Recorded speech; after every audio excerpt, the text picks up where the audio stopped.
Nagsimula ang pelikula sa Qom, isa sa mga syudad ng Iran. Ang CIA agent na si Tom Harris at ang kanyang partner na si Oliver ay nagpanggap bilang mekaniko para sa Internet Service Company mula sa Belgium. Nakapasok sila sa isang underground line ng isang nuclear reactor plant at nag-set up ng chip na magbibigay daan sa CIA na makakuha ng access sa planta. Nang matapos si Tom sa linya, ang mga Iranian guard ay naghinala sa kanya at hiniling na ipakita sa kanila ang kanyang ginawa. Ipinakita niya sa kanila ang mabilis na internet connection sa pamamagitan ng panonood ng football match. Naintindihan ng mga gwardya ang sinabi niya kaya hinayaan na silang makaalis. Pagkatapos ng kanilang ginawa, noong sila ay nasa kalsada, nangamba si Oliver dahil maaaring nakabuntot sa kanila ang mga Iranian force. Pinarelax siya ni Tom at sinabing mahigpit ang kanilang cover. Sa sumunod na eksena, nakita ng mga opisyal ng CIA ang nuclear reactor plant kung saan lihim na gumagawa ng mga atomic bomb ang mga Iranian scientists. Sa kabilang banda, matagumpay na nakauwi sina Tom at Oliver sa kanilang safe house. Pumunta siya sa rooftop, dala ang binocular para makita ang isang bagay pero hinihintay niya pa yon. Doon ay nakatanggap siya ng tawag mula sa kanyang asawa na gusto nitong umuwi siya para sa graduation ng kanilang anak na si Idaho. Hinihiling niya sa kanya na intindihin siya dahil ang kanyang trabaho ang nagdidikta ng lahat. Ang kanyang mga obligasyon bilang CIA agent ay naging dahilan para hindi mabigyan ng oras at alagaan ang kanyang pamilya. Sinabi sa kanya ng kanyang asawa na kailangan niyang pirmahan ang mga papeles para sa divorce. Sa gabi, pinasabog ng CIA ang reactor na sumira sa buong nuclear reactor plant sa paligid.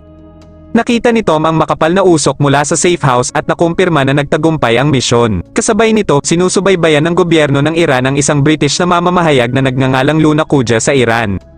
Nakatanggap siya ng ebidensya mula sa isang whistleblower tungkol sa patuloy na pagsabotahe ng CIA sa mga programang nuklear ng Iran.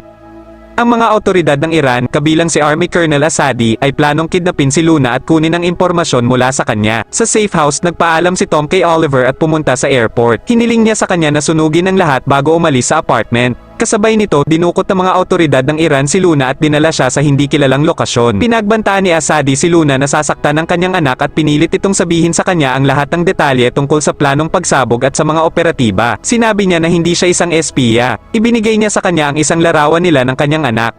Hiniling niya sa kanya na sabihin sa kanila ang lahat ng nalalaman niya tungkol sa proyektong nuclear at ang CIA black operatives. Habang nagsasalita, nalaman ng gobyerno ng Iran na ang mga asset ng CIA ang nagtanim ng device sa planta. Binroadcast ng international media ang kanilang mga larawan. Gamit ang impormasyong ito, pinatay ni Assadi si Oliver at pagkatapos ay umalis para hanapin si Tom.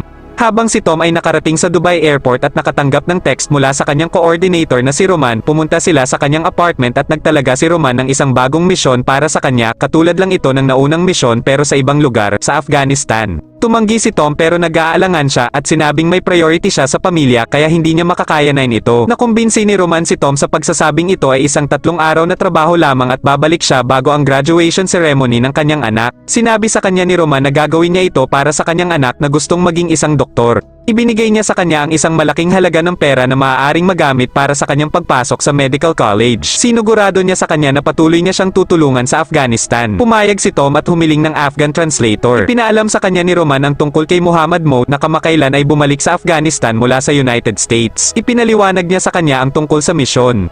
Gusto ng CIA ng isang tagong airstrip para makadaan sa Afghan border sa Taybat. Kailangan na pumasok doon si Tom at sirain ang buong nuclear program. Sinabi niya na walang makakaalam na nandoon siya. Pagkatapos pumayag, pinapunta niya si Tom para makipagkita kay Mo sa isang malawak na lugar. Binigyan siya ni Mo ng mga bagong damit at magkasama silang umalis sa kanilang paglalakbay patungong Herat. Sa kanilang paglalakbay, ikinuwento ni Mo na siya ay isinilang at lumaki sa Afghanistan pero matagal nang naninirahan sa Baltimore. Bumalik siya upang hanapin ang kapatid ng kanyang asawa na si Fatima na nawala matapos pumasok sa isang paaralan bilang isang guro. Nang makarating sa Herat, ipinakita sa global news media ang mga mukha ni na Tom at Oliver. Pinangalanan din nila sila bilang mga operatiba mula sa CIA na responsable sa pagkasira ng pasilidad ng nuclear. Ngayon na nalaman na ang kanilang pagkakakilanlan, ang misyon sa Herat ay naging delikado. Tinawagan ni Roman si Tom at ipinaalam sa kanya na ang kanyang mukha ay nalantad sa media at ang mga Iranian ay nakasunod sa kanya. Sinabi ni Roman na ipagpaliban muna ang kanyang misyon at iligtas muna ang sarili. Pagkatapos ay tinawagan ni Roman ang kanyang mga nakatataas at si Langley. Nangako siyang tutulungan si Mo na mahanap si Fatima kapalit ng paglilingkod bilang translator ni Tom. Humingi rin siya ng tulong sa kanila upang ilabas si Tom sa teritoryo ng Afghanistan. Sinabi niya sa kanila na ang Afghanistan ay parang Cold War Berlin, Taliban, Pakistanis, Indians, Russian, Chinese, at ISIS. Kung mahuli ng sino man sa kanila si Tom, ibebenta nila siya sa isang mas mataas na bidder. Nung sinabi nilang hindi sila makakagawa ng anumang espesyal para sa kanila, ipinakita ni Roman ang isang British covert mission ay malapit nang lumipad sa loob ng 30 hours mula sa Kandahar. Kinumpirma nila na pwede nilang isakay sina Tom doon. Habang nasa Herat, pumunta si Mo sa safe house at nakita niyang nagmamadali si Tom. Tinanong niya kung bakit niya sinunog ang lahat ng papel na sinagot ni Tom at sinabing nabunyag ang kanilang cover kaya kailangan nilang pumunta sa isang evacuation point sa Kandahar. Pinilit na intindihin ni Mo ang panganib na pwedeng mangyari. Samantala, narating ni General Assadi ang Herat kasama ang kanyang mga spy at ipinaalam ng ISIS sa kanilang agent na si Nazir na hulihin si Tom upang ibenta siya sa isang mas mataas na bidder. Naunawaan ni Tom ang plano na ililikas sila mula sa Afghanistan sakay ng sasakyang panghimpapawid ng British pero kailangan nilang pumunta sa Kandahar. Sumakay sila sa isang SUV at sinubukang makaalis sa lungsod. Sumakay si Nazir sa motor para sundin ang utos ng kanyang ISIS chief na hulihin si Tom. Naging komplikado ang sitwasyon dahil hindi lamang sina Assadi ang tumutugis kay Tom at ngayon ang Pakistani, ISIS at iba't ibang mga faction ng Taliban ang sumusubok na hulihin siya. Pumunta sina Tom at Mo sa isang mataong lugar para ilihis ang mga humahabol sa kanila. Nagpalit sila ng kanilang sasakyan at sumakay ng truck mula sa palengke. Nalinlang nila ang mga ito at umalis doon, gayunpaman, nakita ni Assadi si Nazir at inaalerto niya ang lahat na dakpin siya sa lalong madaling panahon. Nalaman din sila ni Nazir at inalis niya ang karamihan sa mga humahabol gamit ang isang bomba sa kanilang sasakyan at ipinagpatuloy ang kanyang misyon na hulihin si Tom. Ang karanasan ni Tom sa pagmamaneho ay tinulungan silang makaiwas sa kaguluhan ng mga pagsabog sa palengke, putok ng baril sa kalsada at walang humpay na pag-atake habang sila ay tumitakas mula sa Herat patungo sa Kandahar. Sinusubaybayan ng CIA ang sasakyan ni Tom sa pamamagitan ng satellite at mga drone. Nagpalit si Tom ng direksyon at tumungo para makita ang isa sa kanilang dating kaalyado, isang Tajik warlord na nagngangalang Ismail. Tinext niya ito sa kanyang coordinator na si Roman. Gayunpaman, sa desyertong lupain sa Afghanistan kailangan nilang palitan ang flat na gulong. Tinanong ni Mo si Tom kung ano ang nangyayari dahil ang tanging alam niya ay hanapin si Fatima at maging translator. Nang walang masabi si Tom tungkol sa misyon, kinuha ni Mo ang kanyang bag at umalis. Samantala, tinutukan ni Tom ang isang batang Taliban na nagtatago at nagtanim ng bomba sa daan. Bumalik si Mo at sinigawan niya ang bata na lumabas. Binaba ng bata ang remote at tumakas. Sinabi sa kanya ni Tom ang katotohanan tungkol sa misyon at sinabing mayroong nakabuntot na Iranian sa kanila dahil pinasabog niya ang kanilang nuclear reactor noong nakaraang araw. Lumayo sila at pinasabog ang bomba gamit ang remote. Pagkaalis nila, dumating si Nazir at nakasalubong niya ang batang nagsasabi sa kanya kung saan sila nagpunta.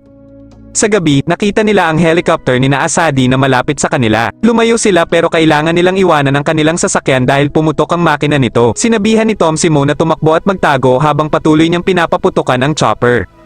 Saglit na nagtago sa likod ng isang bato at hinagisan ng bomba sa mukha si Assadi at napabagsak niya sila. Ngayon, ipinahayag ni Tom ang kanyang mga saloobin kay Mo na komportable siyang ibahagi ang kanyang buhay sa kanya.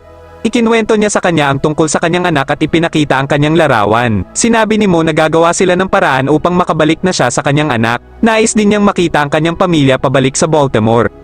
Kinabukasan, umalis sila para makita ang warlord na si Ismail na maaaring tumulong sa kanila na makatakas sa Kandahar. Nagulat si Mo nang makita ang kanyang sasakyan at sinabing kilala niya ang warlord. Sinundo sila mula sa desyerto, binati sila ni Ismail at nag-alok ng masarap na almusal. Sa hapag, tinalakay ni Ismail ang negosyo kasama ang mga Taliban. Nagalit si Mo sa kanyang mga kwento ng pagpatay sa mga inosenteng tao at tinawag siyang traidor. Pinaalala niya sa kanya na isa sa kanyang mga pag-atake noong nakaraan ay pinatay din ang kanyang anak. Nagalit dito si Ismail at tumayo para ibigay kay Mo ang baril na nagsasabi na ang isang marahas na aksyon ay dapat na may kapalit. Kinuha ni Mo ang baril at tumayo din. Pero dahil sa pakikialam ni Tom ay nakatulong na lumamig ang bagay at itinapon niya ang baril pagkatapos siyang patawarin. Sinundan ni Tom si Mo at sinabing wala siyang ideya na si Ismail ang pumatay sa kanyang panganay na anak. Sinabi ni Mo na pinatay niya ang kanyang anak at libo-libo pa dahil binibigyang kapangyarihan siya ng mga taong tulad ni Tom. Nadama ni Mo ang pagtataksil sa hindi inaasahang pagtatagpo pero pinatawad din niya si Tom na hindi alam ang trahedya at nagpaplano lamang para sa kanilang ligtas na daan. Ngayon, isa sa mga tauhan ni Ismail ang naghatid ng truck sa kanila at umalis at lumayo sila sa kampo ng warlord.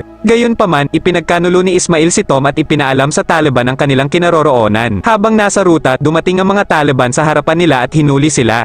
Banihag nila ang mga ito sa kanilang base. Naputol ang lahat ng ugnayan ng CIA kay Tom at hindi rin makontak si Roman. Pero sinadyang pinutol pala ni Roman ang komunikasyon sa CIA dahil nagpanggap ito na sumali sa Afghan Special Forces. Kasama ang mga ISIS nagsimulang salakayin ni Roman ang base ng Taliban kung saan nahuli sina Tom at Mo. Ibinalita ni Russell kay Nazir ang tungkol sa pag-ataking ito. Naghahabulan sila at pinasabog ang kanilang mga sasakyan gamit ang rocket launcher at nagsagawa ng offensive attack sa labas ng kanilang base. Sa kalagitnaan ng putukan, pumasok si Roman sa loob para iligtas sina Tom at Mo. Samantala, dumating si Nazir doon at nalaman kaagad na hindi sila inaatake ng ISIS kundi sila ang mga Afghani komando at nagbago siya ng plano na sundan ang sasakyan ni Roman. Habang nasa daan, lumabas si Roman para patayin si Nazir pero sa huli ay nabaril siya. Hiniling niya kay Tom na magpatuloy sa base habang tumalon siya palabas ng sasakyan para harapin si Nazir at pigilan siya. Napatay siya ni Nazir at patuloy na sinusundan si Tom. Nakitang nilang mamatay si Roman at kailangan nilang magmadali para makarating sa base. Pagkalipas ng ilang sandali, si Nazir kasama ng kanyang mga kaalyado sa Taliban ay pinalibutan si Tom mula sa magkabilang banda. Napasabog nila ang sasakyan ni Tom nang makalapit sa bakod ng kanilang base. Inutusan ni Nazir ang kanyang mga kaalyado sa Taliban na huminto at bumaba para hulihin si Tom. Lumabas si Tom sa kanyang nawasak na truck at hinarap si Nazir pero agad din niya itong nabaril sa leeg.